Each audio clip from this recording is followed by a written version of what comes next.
Hello again, it's Agafluggy, part 5, the timeless timepiece and rhubarb sawdust. Agafluggy woke up quite late on Monday morning, but the wish-wash Chinese doesn't open Mondays, so no reason to rush. Shashila was up and getting on with things, ready for Tuesday, and he thought to himself, I'll give the kitchen area a spring clean, make it spotless. He filled the mop bucket with fresh hot water, a bit of bleach and floor cleaner, grabbed the brush and started to sweep the floor. So much dirt accumulates in a kitchen area, he thought to himself. A big pile of dirt was in the middle of the kitchen floor when Shashila opened the back door after putting the washing out. A gust of wind blew it near the big fridge. Oops, sorry, she said, didn't realise you had your cleaning head on. He laughed. Well, Agafluggy said, it needed a big clean up. Right, she said, I'll leave you to it. So over to the fridge to brush up the scattered mess. As he stepped over to the fridge, some of the mess started to disappear down a hole. Oh no, quick, Shashila. We have a hole under the fridge. Must be mice or something. We need to take a better look. They grabbed the big fridge with both hands and pulled it from side to side to wiggle it out. As it started to move, Agafluggy caught his timepiece of a watch on the side and it unclipped and fell into the hole. So they thought effortlessly to get that fridge moved urgently so he could get it back. Right, now let's see the damage of this hole. As he peered into it to see his timepiece disappear deeper into the hole. On his hands and knees, he reached deep down and suddenly the hole opened up and Agafluggy fell in. Shashila stepped back quickly. All she heard was, ah! Not knowing what to do, she phoned up a builder who told her end of the week to fix the hole. Oh dear, she said. I'm sure he will use his magic to appear soon, she thought. Darkness was all around Agafluggy in a hole. But not for long. Some bright lights appeared, then some more lights, and then people dressed in silver and gold clothing. Excuse me, Agafluggy said, where am I? He was surrounded by all sorts of people, kids all mesmerised by him. You are in England, good sir, said a gentleman. Agafluggy didn't recognise anything, the buildings, the transport, and what these people were wearing. Just at that point, 3 boys approached him and said, what are you meant to be? Laughing to themselves as they ran off, carrying what Agafluggy realised to be his timepiece. Excuse me, boys. That belongs to me. One of the boys stopped and said, we found this timeless timepiece and it's worth loads of food. So we are going to be content for a while. Wait, he said, it's just a timepiece watch.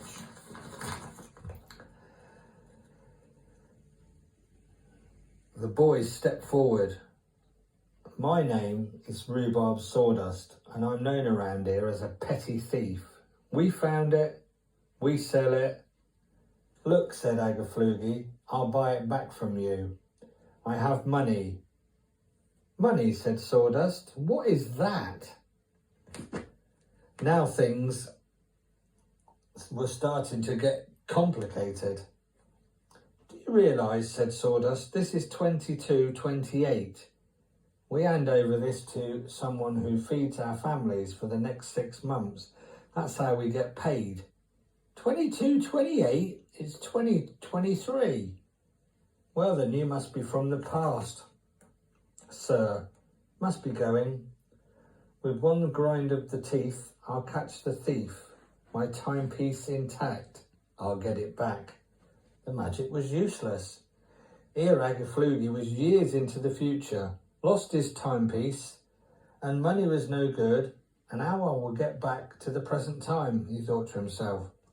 Agafluggy followed Sawdust and his friends, watching them carefully as to where they went. Into a metal unit they went. So he followed, opened the door, and no one was inside this metal unit. But he could hear voices. Thank you, Sawdust, said a grown man's voice. This timeless timepiece is perfect. Your family will not starve now for months. Agafluggy followed the voices, which seemed to be in the same unit, but invisible. He watched the door open, and they appeared as they filed back out. He thought, that's magic, but mine don't work here. Agafluggy coughed to expel the dust from his lungs. A voice said, who's there? Agafluggy, sir. Who, said the voice? Agafluggy. And who are you? I'm from the past and need to get back there with my timepiece, which was kindly taken by that thief, Rhubarb Sawdust. I don't know how I got here and not sure how I get back to 2023. Well, said the voice, you have a dilemma. Maybe I can help. How, said Agafluggy. By magic. Oh, you know magic, he said. So do I, but it's not working in the future. Come with me. Just follow my voice. Outside the metal unit, it was back to bright lights again. Now we could see each other. You are Chinese, said the voice. So am I. My name is Babcock. I'm 120 years old. So here is your timepiece. Please take it as it's yours. I'll be talking to Sawdust in due time. So, Agafluggy, make a wish out loud. Okay. I'm from the past. I have a task to return home. Help me get back, said Babcock. Before you go, you must know one thing to learn. You can never return. With that, Agafluggy was in darkness again and looked up and saw a bit of a light and some hands reaching down to pull him up. It was Shashila and Flivel Flavel. As he climbed out of the hole, he said, from whence I went, like a little mole, the future can wait, now we fill in the hole. Shashila said, I'll run you a bath. Lovely, Agafluggy said. It was dirty in that hole, but before I jump in the tub, I'll put my timeless timepiece in a safe place. It may be worth plenty of food in the future. Rhubarb Sawdust and Babcock. Now there's two names I'll never forget, as he relaxed in the bath.